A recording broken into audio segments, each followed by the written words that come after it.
Nesta sexta-feira, 2 dias antes do clássico Grenal 441, o presidente Barcelos concedeu uma entrevista para a Rádio Grenal e elucidou várias situações, entre elas a questão Anderson Daronco e a questão arbitragem do clássico Grenal. Existe uma tentativa de ainda colocar VAR no jogo.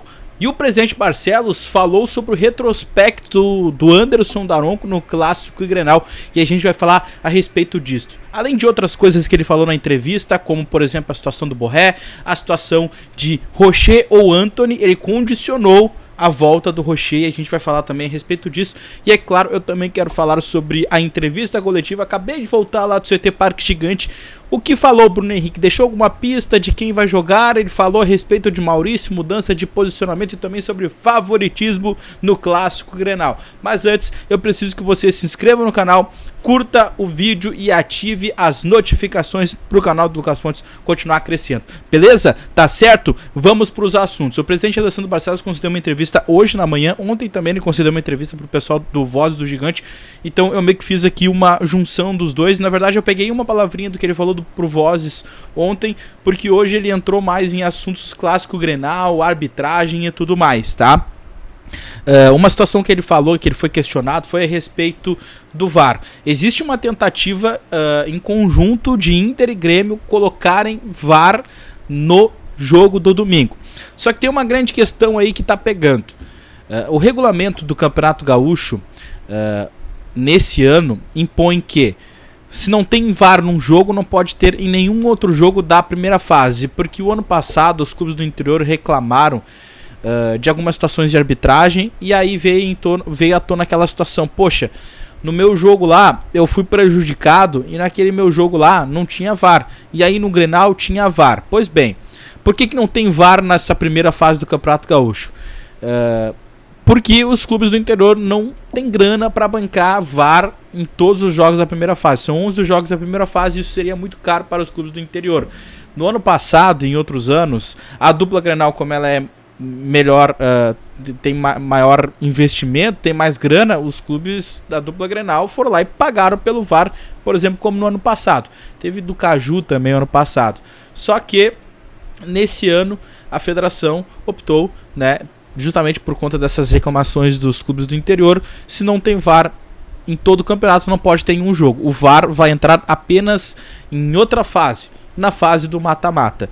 O Inter e Grêmio ainda tentam, junto à federação, viabilizar essa situação, eles pagarem o VAR para ter o VAR no jogo de domingo. A tendência é que não permitam. A tendência é que isso não se viabilize, até para não ferir regulamento. Isso pode dar um problema judicial depois e tudo mais. O campeonato ir para tapetão e tudo mais. Isso ainda está sendo conversado, mas não deve acontecer. Mas o presidente Alessandro Barcelos falou sobre isso, ó. Estamos solicitando a possibilidade de análise e aguardando a aprovação dos demais clubes. Por que eles precisam da aprovação dos demais clubes? Os outros clubes do interior eles precisam concordar com isso, né? Fala, pô, tudo bem, tá certo. Se os clubes do interior não concordarem, tá? Aí não vai ter VAR, tá? Não vai ter VAR. E aí eles falaram que já conversaram com a federação e vai verificar se ainda é possível a utilização do VAR no clássico Grenal. E aí depois ele falou sobre a arbitragem, tá?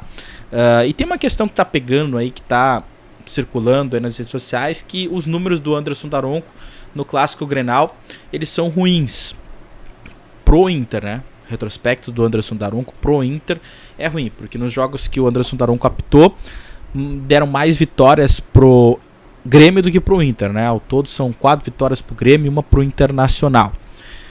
Pois bem, o presidente Barcelos falou sobre a escolha do Anderson Daronco, tá? E citou até de uma maneira assim, digamos assim, demonstrando preocupação com esses números do Anderson Daronco. Ele falou o seguinte, ó, para a Rádio Grenal isso: os números não nos favorecem quando o Daronco apita. Isso realmente é verdade. Mas ontem pro Voz do Gigante, ele falou a seguinte situação, ó: é importante termos uma arbitragem focada no espetáculo. O Daronco é um árbitro experiente, que ele possa fazer um jogo onde a arbitragem não seja percebida e sim o espetáculo. Que ele tenha sucesso no seu trabalho. É o que a gente deseja para todos os árbitros que apitam os nossos jogos, argumentou o presidente Alessandro Barcelos. Lembrando, tá? Alguns dias atrás a tendência, inclusive, era que não fosse o Daronco o árbitro desse clássico Grenal. Se imaginava que fosse o Rafael Klein. Estava tudo desenhado para ser o Rafael Klein, que acabou de entrar no quadro da FIFA. Mas como teve essa pressão pelo jogo não ter VAR, pelo Rafael Klein estar estreando no Clássico Grenal, ele acabou de entrar no quadro da FIFA, mas ele não apitou ainda o Clássico Grenal. Se optou pela experiência do Anderson Daronco, que não apitava Grenais há 3 anos. Tá? Fazia 3 anos que o Daronco não apitava Grenais. E ele pegou esse retrospecto ruim do Internacional alguns anos atrás e acaba tendo mais derrotas do Inter nesse retrospecto e tal. Mas, a princípio, o presidente Barcelos, apesar de ter citado essa questão do retrospecto do Daronco ruim para o Inter no Clássico Grenal, demonstrou confiança na experiência do Daronco em apitar clássicos grenais. Beleza? Uma outra situação muito importante que o presidente Barcelos hoje de manhã falou na Rádio Grenal é sobre a participação ou não de Sérgio Rocher. A gente sabe que o Sérgio Rocher está sendo preparado para o Clássico Grenal.